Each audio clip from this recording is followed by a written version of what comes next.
I'm Roman Yossi of the Nashville Predators. I'm Dante Fabro of the Nashville Predators. This is Philip Forsberg of the Nashville Predators. I'm Colton Sissons of the Nashville Predators. I'm Eustace Aros of the Nashville Predators. You're listening to the Renegades of Puck with Crazy Charlie. Welcome to the bunker. Welcome to the Renegades of Puck podcast. I'm your host and captain, Crazy Charlie Saunier, and it has been a long summer. We have missed you very much. First, before we get to the No Half Step in hockey coverage, though, let me tell you about our home website, renegadesofpuck.com. Once you go to renegadesofpuck.com, you'll learn everything you need to know about the Renegades. And once you click on that merchandise tab, it's going to take you straight to our classic logo t-shirt, our Pride logo t-shirt, and so many other of our special event t-shirts from the Home Base Freakout and other events in the past, including our Jam t-shirt. So check that out in our merch store today. And remember, renegadesofpuck.com is where you can learn everything about the show and the podcast. You can check us out on social media, and Twitter has rebranded to X or whatever. So you can find us on there. You can also still find us, of course, on Facebook, on Instagram, on TikTok. Now you can find us on Threads as well. So we'd appreciate a like, a follow, a subscription to any or all of those types of places. You can also find us on YouTube. So we would really appreciate a subscription right there on our YouTube channel. Just search Renegades of Puck and you'll find us today. That's where you will find Renegades of Puck TV. New episodes for each and every game during the regular season. And now we will be having expanded coverage, and we'll be telling you about those plans coming up here in just a little bit. You can also find the audio version of the podcast on numerous platforms. Thanks to the Full Press Predators podcast, we're being heard by more Renegades than ever. So thank you so much, Full Press NHL and Full Press Coverage. We sure do appreciate everything that you guys do to help us out behind the scenes and to make the Renegades of Puck more successful than it has ever been before. So you can find us, as you can see on the screen, in a number of different platforms. Just search Renegades of Puck on your favorite podcast platform today, or check us out, Google, Spotify, Stitcher while it's still in business, and a couple of others. Appreciate each and every one of you for checking out the show over the summer, especially our historical feature that we did, the 20th Century Hockey Chronicle. You can see it right there, 609 pages, 12 and a half hours, 21 episodes of the 20th Century Hockey Chronicle, and that podcast went all over the world over the summer, and it was a blast doing it. But now it's time to get back to business, and that business is on Venmo. Remember, you can always support your local Renegades and support the Renegades of Puck by going to Venmo and searching Renegades of Puck, or just scan the QR code that is currently on your screen. We sure do appreciate everybody who donated over the last couple of months to help us get the studio up to standard, get ourselves upgraded, get ourselves some new memory and storage for the computer systems, because we have created quite a bit of content here in the bunker over the last several months, and we really needed to upgrade our technology. So stick taps, love, and respect to everybody who could spare $1 and send it the way of the Renegades of Puck, a free and independent hockey operation. We succeed because of your support. So again, thank you very much, Venmo. That's how you can find the Renegades of Puck and make a donation today to the Renegades of Puck. It's been a while, but it's still going to be just a little bit longer. It is time for the No Half Step in hockey coverage. It is, in fact, time for operation number 797. That's right, show number 797. And at this point in hockey history, we are just about to start October, which means we should pause for just a second and go back and recap everything that happened last season. So here's what you're going to get on this episode for operation number 797. We're going to recap the Predators season from last season. We're going to recap the Admirals playoff run, and then we are going to talk about the coaching change, GM change, and the free agency that happened over the summer. All of that coming up right here on this episode of the Renegades of Puck podcast, and it's about to start right after this. Hockey players are as unique as the game itself, and your uniform should be tailored to fit you. Rebirth Sports is your sports apparel tailor. From shells, bags, warm-ups, hats, hoodies, branding, and more, let Rebirth Sports be your custom hockey tailor. And don't forget to tell them they do more than just hockey. Rebirth Sports on Facebook, Twitter, and Instagram. Rebirth Sport, a match made in hockey. The Nashville Predators have finished in 5th place. They have skated in 82 games. They finished with a record of 42, 32, and 8. 92 points has the Preds, finishing the season 17 points behind the division champion Colorado Avalanche. On home ice, the Nashville Predators had a record of 22, 15, and 4. And on the road, the Nashville Predators had a record of 20, 17, and 4. They scored 229 goals in the season. They gave up 238 goals against. That is good for a goal differential of -9 throughout the regular season. Now, let's tell you the final standings for the Central Division. The Colorado Avalanche did win the division, as I just noted a second ago. 51 wins was the most in the Central Division. 109 points clears them of the Dallas Stars by 1 point to win the division. The Dallas Stars finished in second place with 108 points, but the Dallas Stars led in so many categories in the Central Division. Goals for 285, goals against 218, and goal differential plus 67. But because of 14 overtime losses, the Dallas Stars find themselves falling 1 point short of the division title. The Minnesota Wild finish in third place in the Central Division with 103 points. The Winnipeg Jets with 95. The Nashville Predators with 92. St. Louis Blues with 81 points on the season. The Arizona Coyotes with 70. And Chicago Blackhawks, very unimpressive set of numbers. 59 points, the least amount in the Central Division. Also, the least amount of victories, of course, with 26. But the least amount of home victories within the division, 14. Also, the worst amount of goals for, 204 goals for on the season, the least amount of goals scored. 301 goals against the only team in the Central Division. St. Louis also gave up 301, the only two teams in the Central to give up 300 goals on the season. Goal differential, though, -97, far and away the worst in the Central Division. So that gets you all caught up on what happened in the Central Division with the final standings for the season. Now, for the Nashville Predators, let's turn to closing out their regular season. Let's start with the NHL ranks for the Preds over the course of the season. 2.72 is their goals for on the year. That was 28th out of 32 clubs in the NHL. That is not a very good number. 2.88 was their goals against on the season. That is 12th best in the NHL. Not bad, finishing near the top third of the NHL. In the shots for category, the Preds struggled all season long to generate shots on net, and without Roman Josi down the stretch of the season, it was dramatically worse. 29.5 shots on net for the season is 23rd in the NHL. And the shots against, again, the Preds gave up way too many shots. When we talk about UC Saros' final season stats, it will be reflective where he ranks amongst league leaders, how much work he had to face this season. The Preds gave up 33.3 shots against per game on the season. That is 27th in the NHL. The Preds power play was never very good this season. 17.6% was their conversion rate. That is 27th rated in the NHL. 44 conversions on 250 opportunities. Now, the Predators' penalty kill absolutely surged the late portion of the season. 82.6% was their kill rate.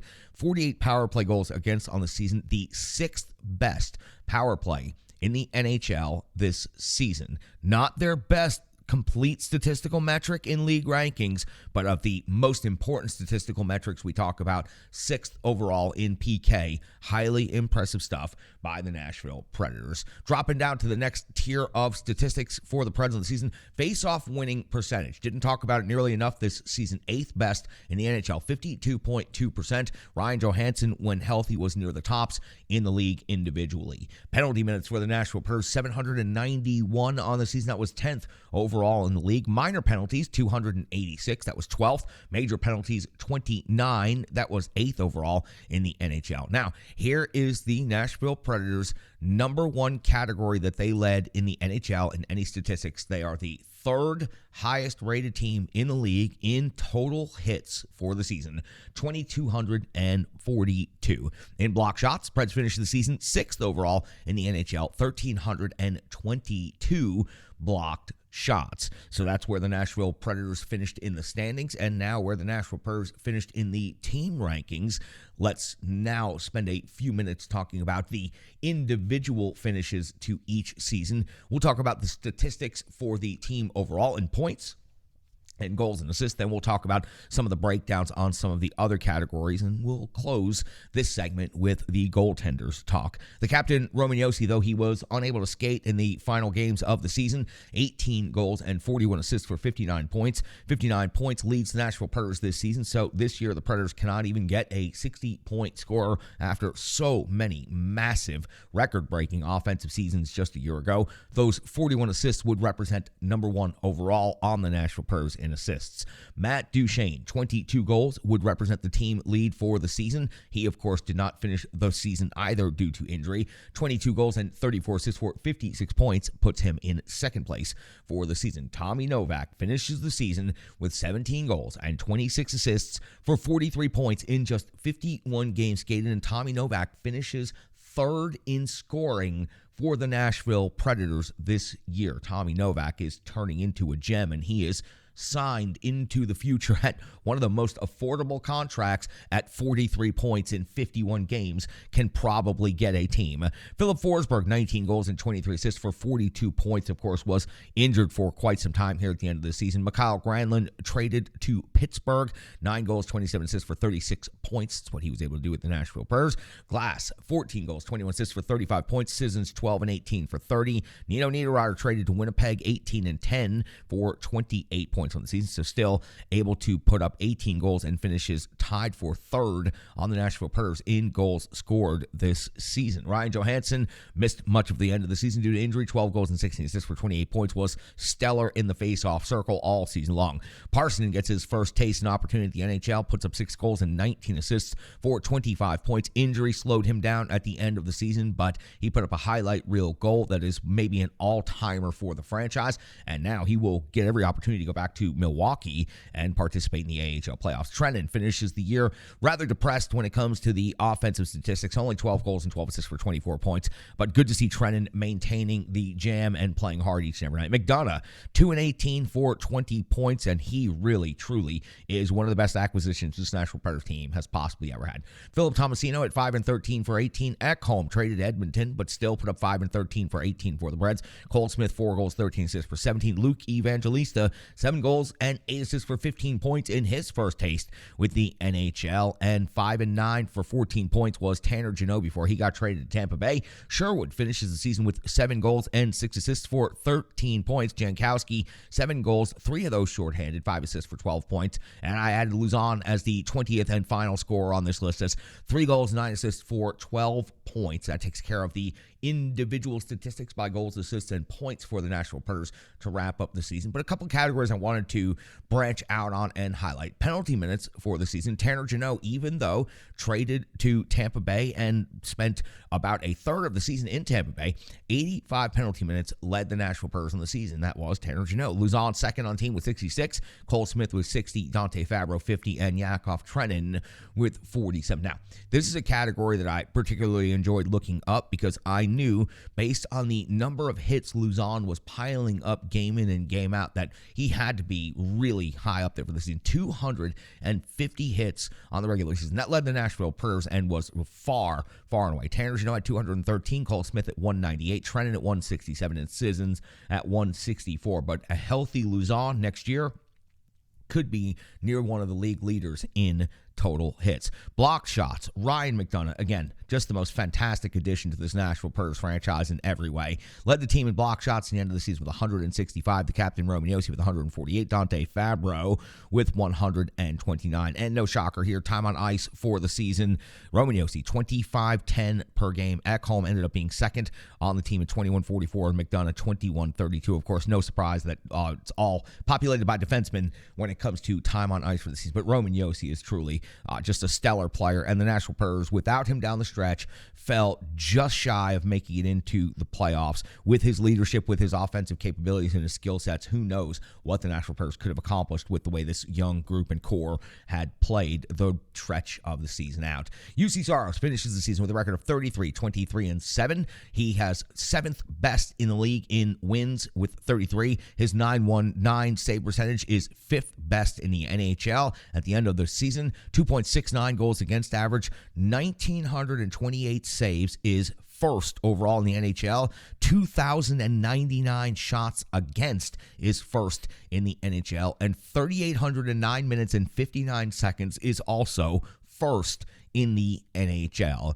UC Saros may not have the goals against average, and he may not have the top save percentage in the NHL, but he kept his Nashville Predators in the race up until the dying periods of the season, and for that and for the numbers that he leads in the NHL, I truly believe he should be a Vezina finalist this year. No, I do not believe he should win the Vezina. I do believe that there are goaltenders that are superior to him in most statistical categories, and team results, of course, are going to play a factor into this, and GMs are always wowed by teams that finish near the tops of the standings. Anyway, I believe it's Olmark's Vezina to lose, but I believe UC Saros deserves, has earned, and has kicked the door in on becoming a Vezina finalist again this season. If he can get out of the gate hot next season, who knows? He could put up a season just like Linus Olmark has this year. Kevin Lankinen, the backup goaltender for the Nashville Predators this year, very respectable season. 9-8-1 overall on his record, 9.16 save percentage, 2.75 goals against average. He was put in there in some very difficult circumstances, especially early in the season,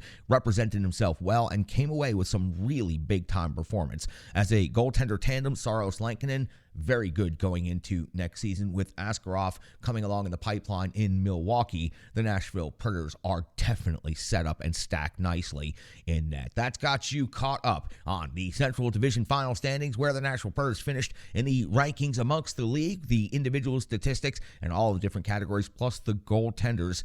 Man, it was fun covering this Nashville Predators team down the stretch run of the season. They almost made it into the playoffs, but more importantly than that, they were in it each and every night. They were competitive, and a lot of young players and a lot of future core players of this franchise were the ones that got the opportunities here down the stretch, and that was the most fun part of covering the team this season. It was a tough first half of the season, and it was honestly a very enjoyable and rewarding last part of the season, covering so many incredible young hockey players that were out there just bringing the jam and the no half-step and effort, shift in and shift out. Impressive stuff. The Central Division concluded with the Texas Stars winning the Central Division. They ended up with 92 points overall. The Milwaukee Admirals finished second in the Central Division. After 72 games skated in the regular season, the Admirals had a record of 41-24, 5-2, good for 89 points, finished 3 points behind the Texas Stars. The Milwaukee Admirals scored 238 goals on the season, gave up 211 goals against. The rest of the Central Division regular season standings, so we had Texas and Milwaukee first and second. The Manitoba Moose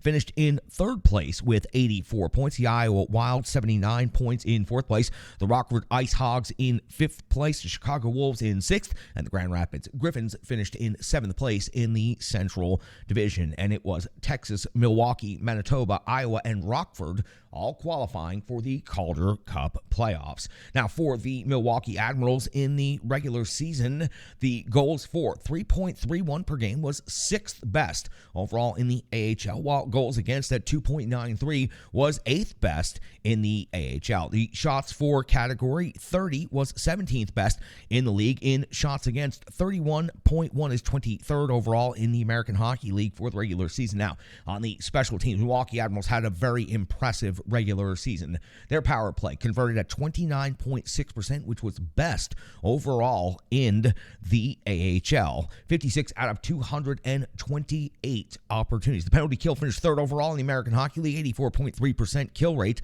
36 power play goals against. When it came to regular season statistics of the individual players, it was Schneider finishing with 25 goals, which was most on the Admirals, 26 assists and 51 points. The 51 points, of course, is the team lead.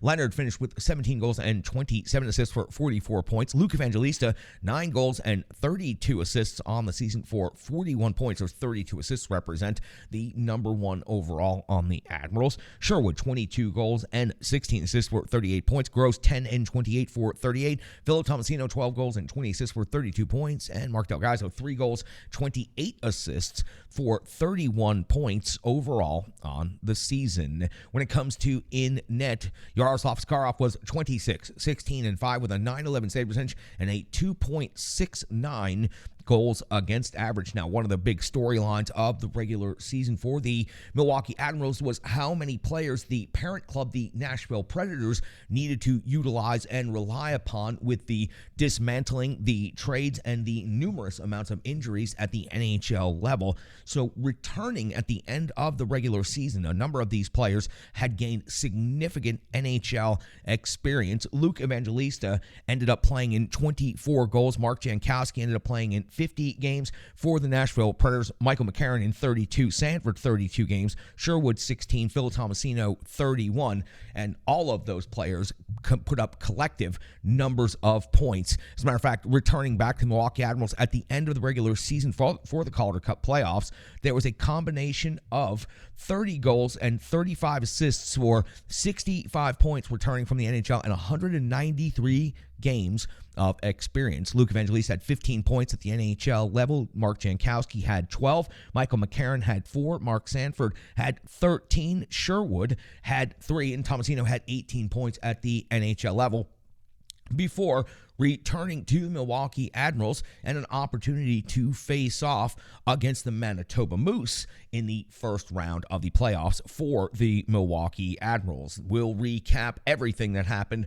with the playoffs coming up in the next segment, but that's where the Milwaukee Admirals in the Central Division wrapped up in the regular season. On this episode of the Renegades of Puck podcast that's dedicated to recapping and looking back, now that we've broken down and recapped the regular season for the Milwaukee Admirals, let's talk about all things that happened in the Calder Cup playoffs. It was the Milwaukee Admirals finishing second in the Central Division, facing off against the Manitoba Moose in their first opportunity at the Calder Cup playoffs. In a best-of-5 series, it was the Milwaukee Admirals defeating the Manitoba Moose 6-2, taking a 1-0 lead in one of their most dominant games of the entire Calder Cup playoffs. What a way to get out of the gate. But it would be in Game 2 when the Manitoba Moose would strike back to even the series with a 3-2 victory, and they would win that game in overtime, tying the series up at 1 apiece. In Game 3, it would be the Manitoba Moose also defeating the Milwaukee Admirals 3-2, also in overtime, taking a 2-1 lead in the best-of-5 series. With the Admirals and their back against the wall, they secured a victory 5-3 over Manitoba, tying the series up at 2 apiece. And then in the pivotal series deciding Game 5, it was the Milwaukee Admirals winning the game 2-1, taking the series versus the Manitoba Moose 3-2. That would allow the Milwaukee Admirals to get into the third round, and that would take place against the Texas Stars, another best-of-5. It would, in fact, be the Milwaukee Admirals defeating the Texas Stars in Game 1, 2-1 to take a 1-0 lead in that series, and then it would be the Milwaukee Admirals falling 5-3 on home ice to the Texas Stars, evening the series up at 1 apiece. In Game 3, the series would shift to Texas. It would be the Admirals securing a 4-3 victory and taking a 2-1 lead in the series. Milwaukee would fall by the same score of 4-3 in Game 4, but that would take place in double overtime, one of the longest games in Milwaukee Admirals playoff history. The series would be evened up at 2 apiece,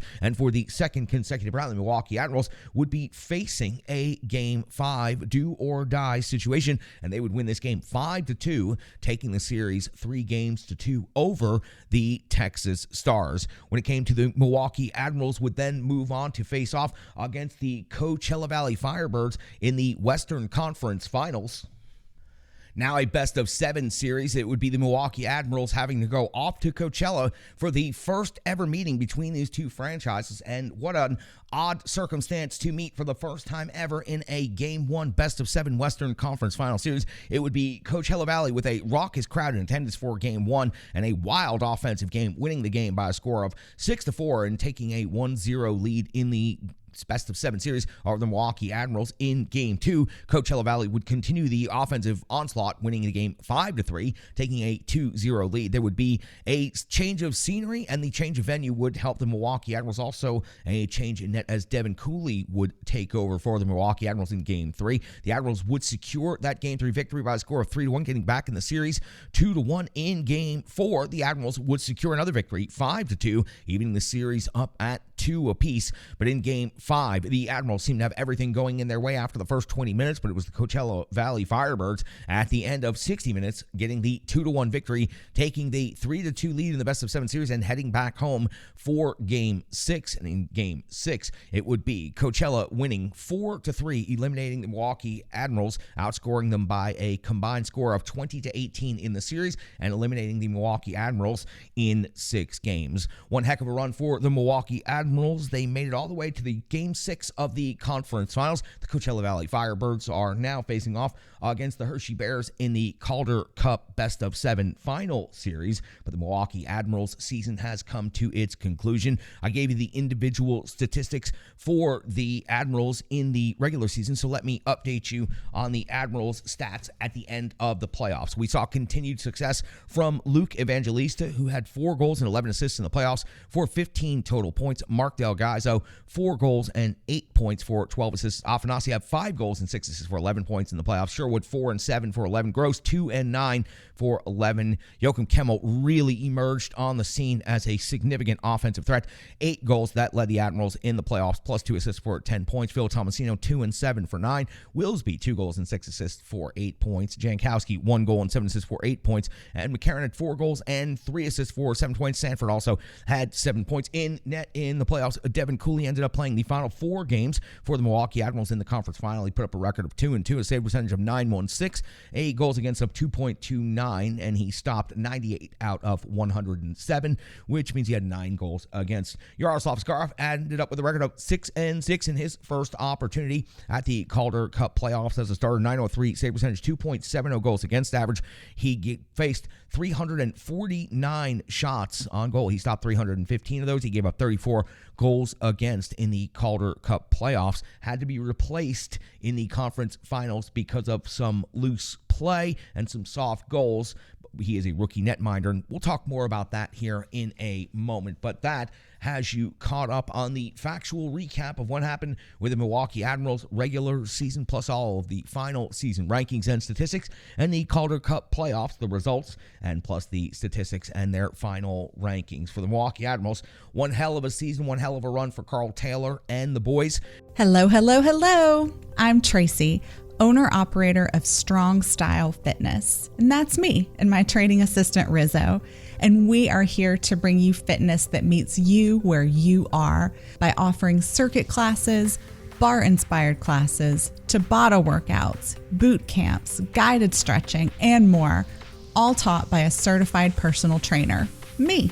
To learn more, go to our website, strongstylefit.com. Subscribe on YouTube at Strong Style Fitness. Follow on social media at Strong Style Fit. But most importantly, let's get you moving. It doesn't matter if it's your first workout or you've been doing it for years. Strong Style Fitness has the workout that meets you on your journey and helps you along the path to a happier, healthier life. I understand where you've been, what you were going through, and where you were going, and I want to take you there.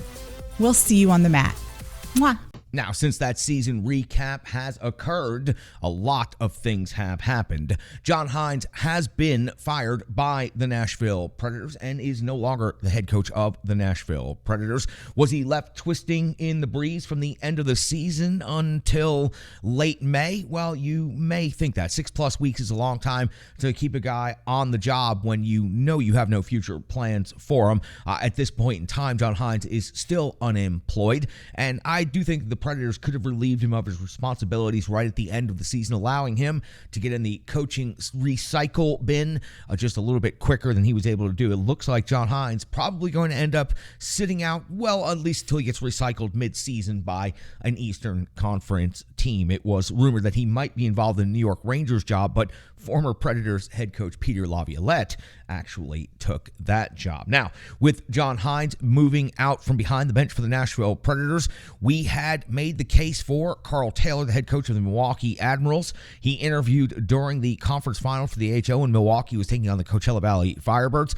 There is still an assistant coaching spot open behind the bench of the Nashville Predators. Is that possibly where Carl Taylor is going to land once he has an opportunity to see what the landscape looks like. And also, I asked the same question I did with John Hines. Did the Preds do him a little bit dirty, leaving him twisting in the wind? And I don't think so. Carl Taylor was obviously interviewed for the job, and the Nashville Predators think very highly of him.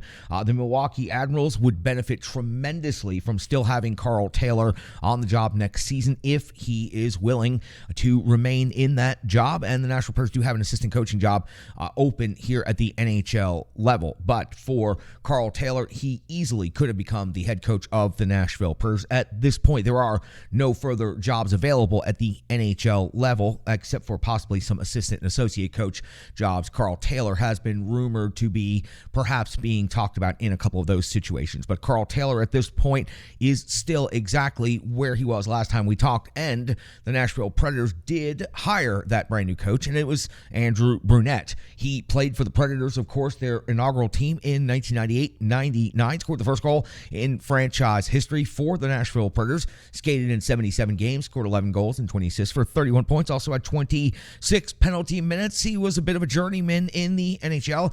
Besides the Nashville Predators, also played for the Washington Capitals, the Atlanta Thrashers, the Minnesota Wild, more than once, the Colorado Avalanche, and retired in Chicago with the Blackhawks. Overall, 1,110 games played in the NHL. Highly impressive number right there. 268 goals, 465 assists, 733 points in total, 314 penalty minutes, and during his playing career, participated in 49 playoff games, 17 goals, 18 assists, and 35 points in the playoffs. He's got the experience, and he has certainly been there before. Been around a lot of different places in the NHL as a player. Played through the 2011-2012 season, but then his coaching career, and this has also taken him to a couple of different stops now. It began in 2015-16 with the Minnesota Wild, of course, former Wild player. Started there as an assistant 2019-2022, becomes an assistant coach with the Florida Panthers, and in the 2022 season, early in the season,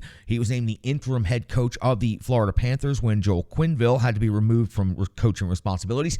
Put a record up of 51-18-6. They would lose in the second round of the playoffs. That would be considered a disappointment considering the regular season that the Florida Panthers had. So he was not retained as the full-time head coach going into the next season. And of course, the Florida Panthers just made the Stanley Cup final and just fell to the Vegas Golden Knights. So for the Florida Panthers, they probably made the right call in this situation. A tough call, but probably the right call. After leaving Florida, headed to New Jersey for the 2022-2023 season as associate coach, and the Devils saw a huge turnaround, making a return to the playoffs and defeating the New York Rangers, and a lot of that credit special teams and the growth of the young players, and a lot of that was credited to Andrew Brunette behind the bench, working with those groups and helping New Jersey. So there is absolutely no doubt that Andrew Brunette has had the buzz around him the last couple of years. This will be his first full-time opportunity to be a head coach in the NHL,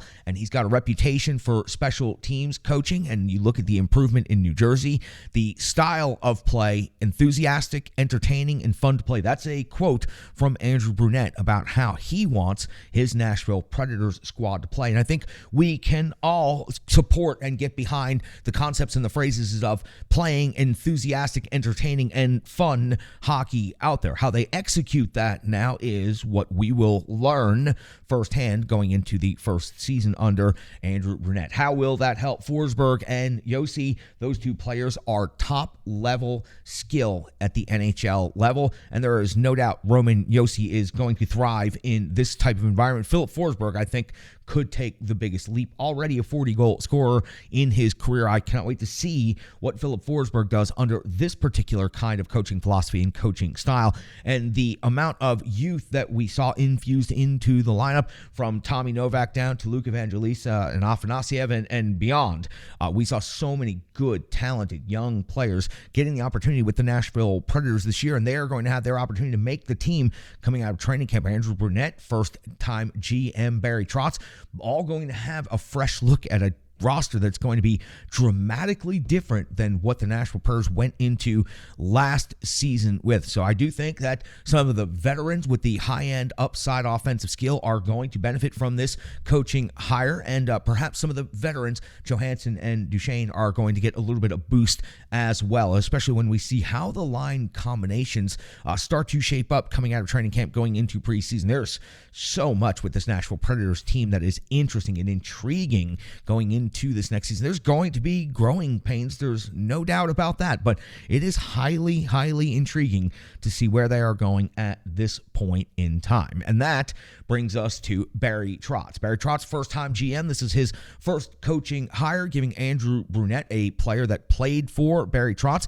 an opportunity to be a coach behind the bench here in Nashville. There's a lot of history between the two of them, and for Barry Trotz, he now enters his rookie season as a GM after having a lengthy career as a head coach. So Barry Trotz steps in, and his first ever draft just happens to be taking place at Bridgestone Arena, the home of the Nashville Predators, and 13 picks overall, and that is the most in the NHL this year. 5 of those 13 picks were acquired via trade last season. Of course, that was David Poile was still the GM, but Barry Trotz was serving in a support/learning role as the future GM of the Nashville Predators, GM in waiting, if you will. So Barry Trotz was certainly involved with those trades. Now we go into Barry Trotz's first draft as a GM, and the Nashville Predators, I mentioned 13 picks, 2 of them in the first round, number 15 and number 24. By all accounts and by every writer who has written up the prospects in this draft, it is a deeper draft than we have seen in several years, and the Nashville Predators should be poised to pick up significant talent coming up in this draft. The digital environment can be quite intimidating, time-consuming, and cumbersome, especially with all those other areas that need attention at your business, and that's why Stripe Digital Solutions is here to help. I know, because that's exactly what Stripe Digital Solutions did for me and the Renegades of Puck. From designing my home website and helping me create my merchandise to special event posters, brand building, and social media management. But it's not just that, it's so much more. Stripe Digital Solutions has helped me every step of the way, from startup to full-time operation. Stripe Digital Solutions has been there to assist and advise every single step of the journey. In today's fast-paced world, the path to success is having a strong digital partner, and nobody is better in the trenches than Brandy and Stripe Digital Solutions. Get the solution before it's even a problem with Stripe Digital Solutions. It's time to go back and recap the 2023 NHL Draft. So this is the beginning of the news cycle for Nashville Predators coverage here on the Renegades of Puck podcast, as we put the old season away and we begin fresh with a new season. And there is a ton to talk about. So let's get into it, and let's give you some analysis and reaction on top of the headlines of the news. Now, the draft itself was held here in Nashville, Tennessee at Bridgestone Arena. I'm glad that many of you seem to have a good time. You ate the wrong hot chicken, you bought into the wrong jokes while you were here, and you probably missed out on some good parties that were happening behind the scenes. But it seems like you had a good time while you were here, and thanks for coming. Thanks for cleaning up after yourselves, and most importantly, thanks for spending your money while you were here. That helps me as a property owner here in the Nashville area. So let's go back and talk about the draft that took place here in Nashville. The Nashville Predators had 13 picks in this draft, and they ended up selecting 8 forwards, 2 defensemen, and 1 goaltender, which means that's 11 players. So they made 2 trades along the way. Let's recap the draft, and there's so much news that I would have normally spent an entire episode just on the draft, but we're going to have to move on quickly. So let's talk about the draft. A lot of expectations, a lot of talks about the Nashville Predators looking to move up to 5th overall. The rumors were hot and heavy throughout the day when you could still follow along on Twitter, at least at that moment in time. But the Nashville Predators ended up not moving up, because apparently moving up would have cost the Nashville Predators Yaroslav Askarov and possibly more. So the Preds stayed with the 15th pick, and they would pick Matthew Wood with that selection. 6'4", 197-pound forward, 34 points at UConn, expected to return to UConn next season. Now, we all know that the mentality going in was that the new general manager for the Nashville Predators, Barry Trotz, said, get me some players that will get people out of their seats, take some risks, and Matthew Wood Wood, some people seem to think is just a little bit of a risk, but has an awful lot of upside. He certainly has the size, and going back to college to play hockey, we will see him at prospect camp, and then he will go back for college. Now, the 24th overall pick, the Preds did have a second first-round pick, Tyler Molendijk, and 5'11", 181 defenseman, and everyone talks about his skating ability right here. And if he can skate as well as everybody is talking about describing, then he will have a faster path to the NHL than many prospects. So the 24th overall pick for the Nashville Predators, the defenseman. Now they moved up in the second round. That's where one of the trades came in, and they moved up to 43rd so they could pick Felix Nilsson, 6 foot 187 center, a two-way center with a high hockey IQ, and he was absolutely has a massive compete level. The Nashville Predators believed in him enough to move up those couple of spots to go ahead and pick him at the 43rd pick. Now at the 46th pick, also in the second round, Kalen Lind, a 6 foot 158 pound forward. Now moving on to the third round with the 68th overall pick, the Nashville Predators selected Jesse Kiskinen, 6 foot 190 pound forward, and moving on to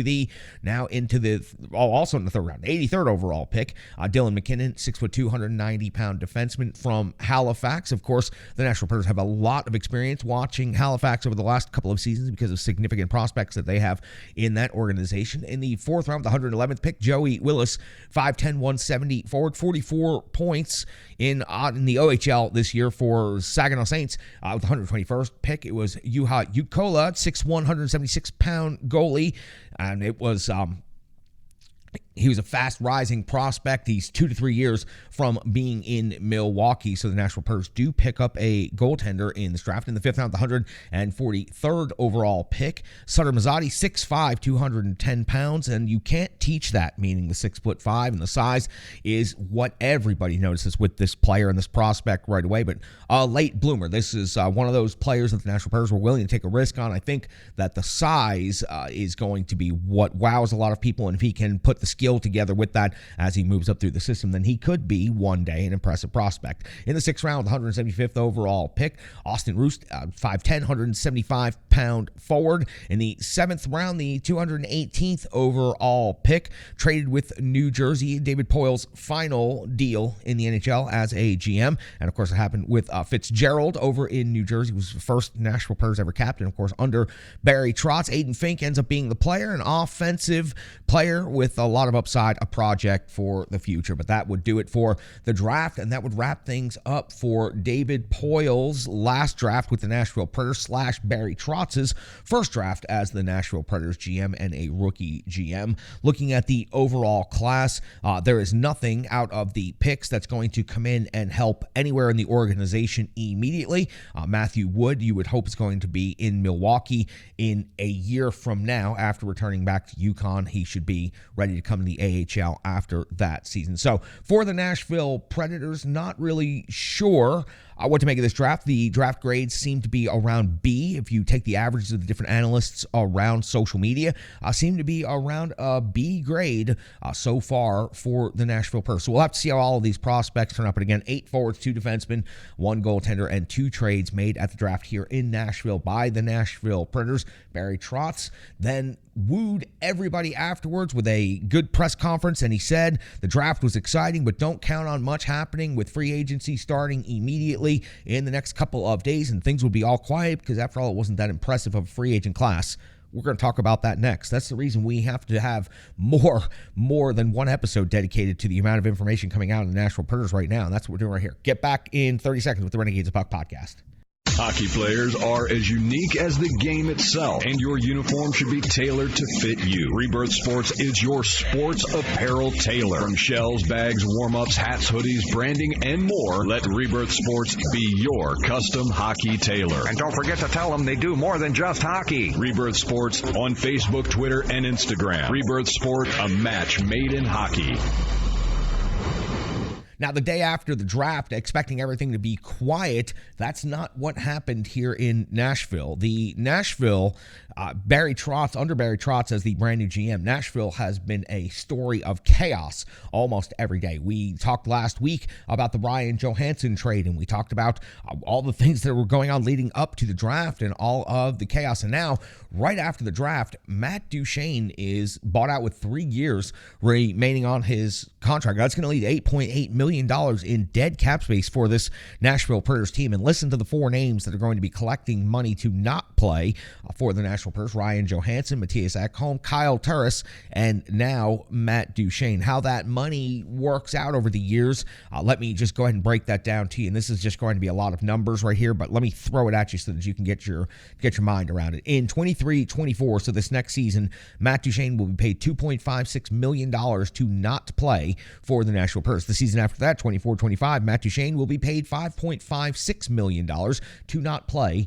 for the Nashville Predators. The year after that, 6.56, and then 1.56, 1.56, 1.56, all the way up through 28-29. So Matt Duchene, 3 years remaining on his contract. That will be spread out over 6 years on the buyout. And since he has been released, he went ahead and signed a 1-year contract with the Dallas Stars at $3 million. So obviously the market correction on Matt Duchene was quite significant over the money he would have made for the Nashville Predators. But this upcoming season, we paid $3 million by the Dallas Stars and $2.56 million by the Nashville Predators, again, to not play for this Predators organization. But Barry Trotz obviously must have his reasons. So why this move? How did you sell the ownership group on eating this much money and spending this much on a player that's not going to be playing for your hockey team?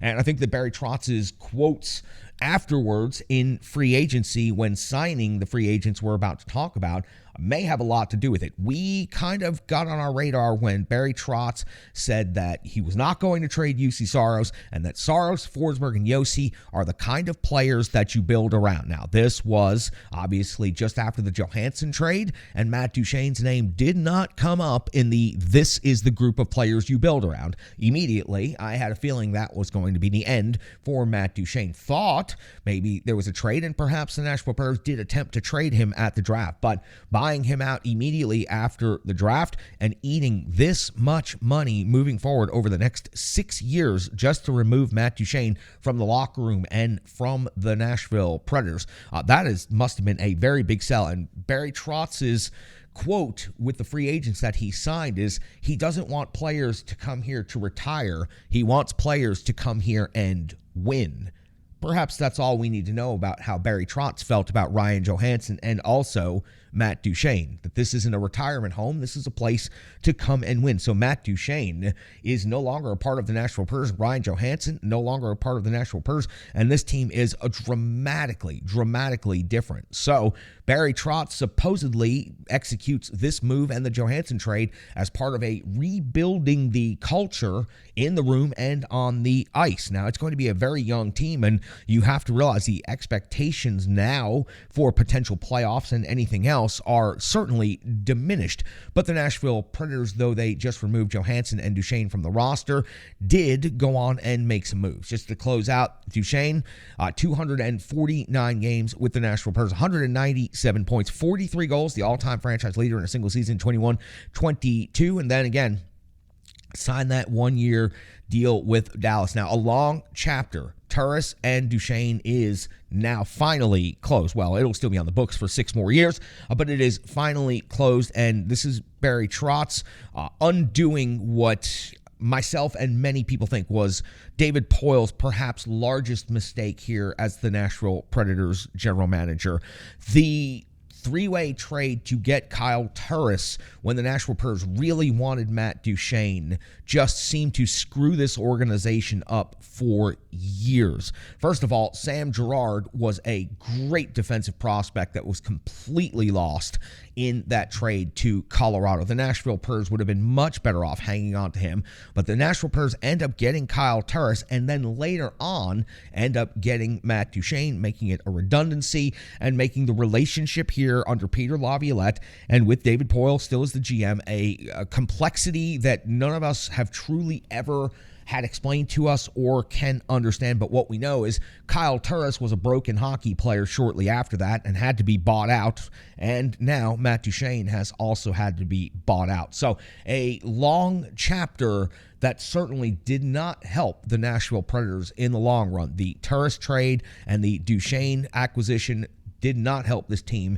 in any meaningful way. Matt Duchene would have a nice season there with the 43 goals, but overall the Nashville Predators with Duchene, with Turris, would accomplish nothing when it comes to the playoffs. So unfortunately for the Nashville Predators, it was time to move on, and it's time to move on to free agency. And what a day for Twitter to decide to completely fall apart and have a meltdown. One of the more fun days it is to be on social media when it comes to NHL free agency. But I still remember how to get those pieces of information from old sources and not just social media, so able to piece it together throughout the day and track it myself. I also spent a lot of time watching NHL Network, unfortunately doing it the long form way, but that was the way it had to be done. So Barry Trotz going into his first day of free agency as a general manager in the National Hockey League for the Nashville Predators, and immediately after completely lulling the Nashville media to sleep, and all of you should know better than that. When a GM is offering you a lullaby, you ought to know he's going to come out swinging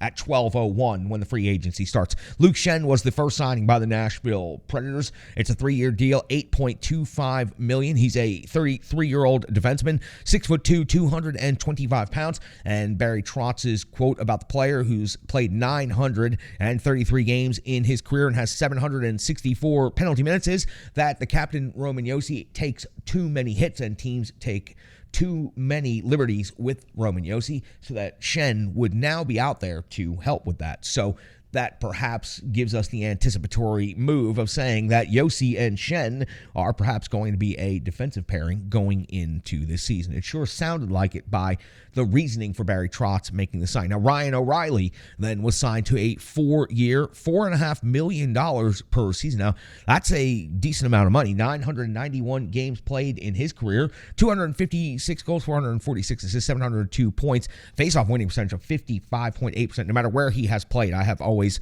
noticed and always appreciated what he can do in the face-off dot. He will certainly help the Nashville Predators in that particular category. Brought in because he's a leadership and culture guy. We heard a lot about this throughout the draft and throughout free agency, at least in the early day of free agency.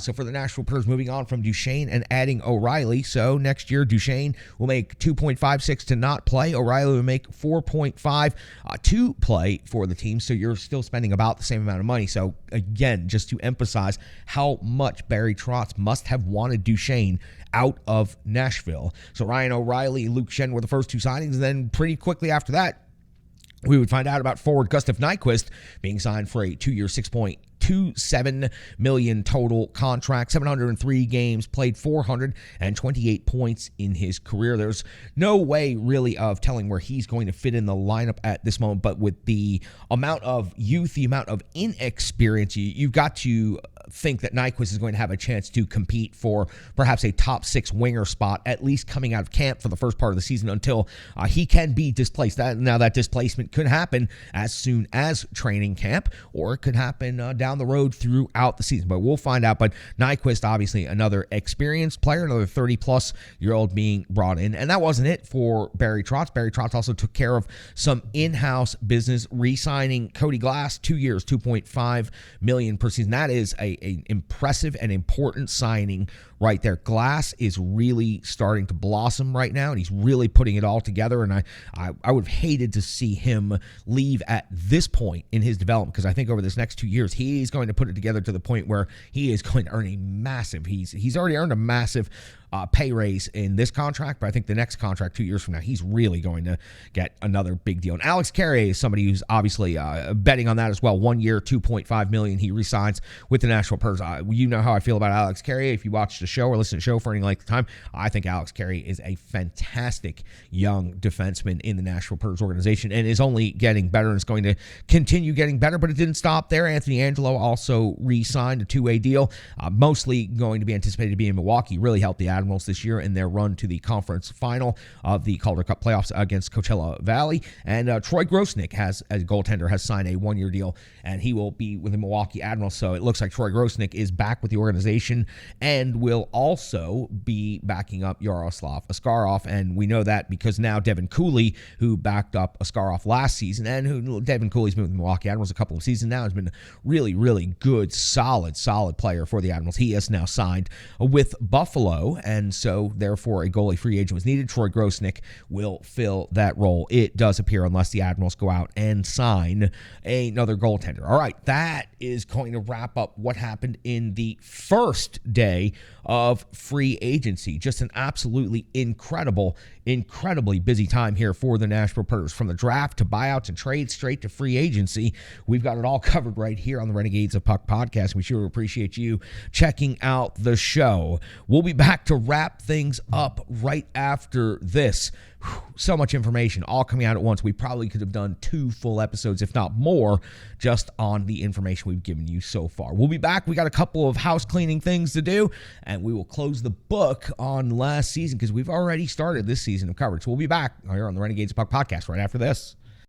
Now, that was a refresher course that was absolute pure, no half-stepping. We appreciate each and every one of you for checking out the podcast and getting all set and ready for the next season. Coming up on the next episode, which we will be putting out in a couple of days, episode 798, is going to be a breakdown of the upcoming season schedule for the Nashville Predators. We'll also have a Nashville Spartans update. Spartans USPHL hockey back on the ice coming up this weekend here, and we'll have an update on that. The Renegades of Puck Hockey Club is at the mid-season. We'll give you a mid-season report coming up on that next episode, and we'll also give you a couple of other pieces of information. We've got a whole lot coming up. We're going to start expanding our coverage here on the Renegades of Puck podcast. We're going to start bringing you interviews. We're going to start doing auxiliary shows to support what we do as far as game day coverage. We are expanding. We are not contracting or removing any of the content we previously created. As a matter of fact, we are trying to ramp things up even more than that.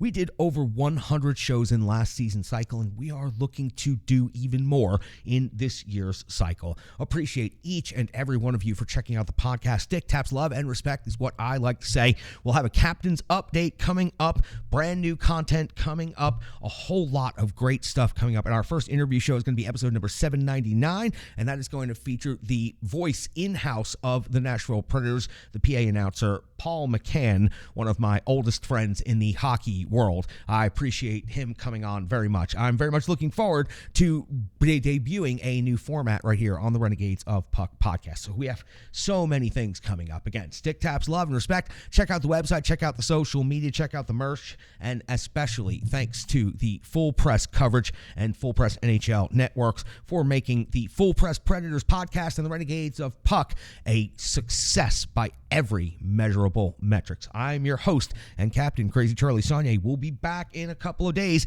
We got brand new content coming for you. I'm glad you're all caught up though. Stick, taps, love, and respect.